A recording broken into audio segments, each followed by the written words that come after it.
आणि स्वतः सहकार मंत्री बाबासाहेब पाटील आपल्या सोबत आहेत। बाबासाहेब पाटील जी, आपण हे वक्तव्य केलंय की कर्जमाफीचा नाद लागलाय, निवडणुकीमध्ये आश्वासनं दिली जातात, काय भूमिका आपली हे वक्तव्य करण्यामागे?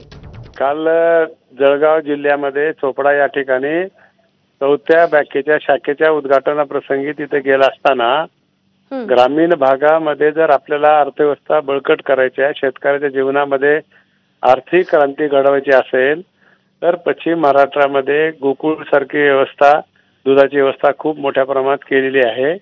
10 दिवसाला पैसे येतात आणि त्याच्यामुळे आपल्याला प्रपंचाला पैसे कमी पडत नाहीत।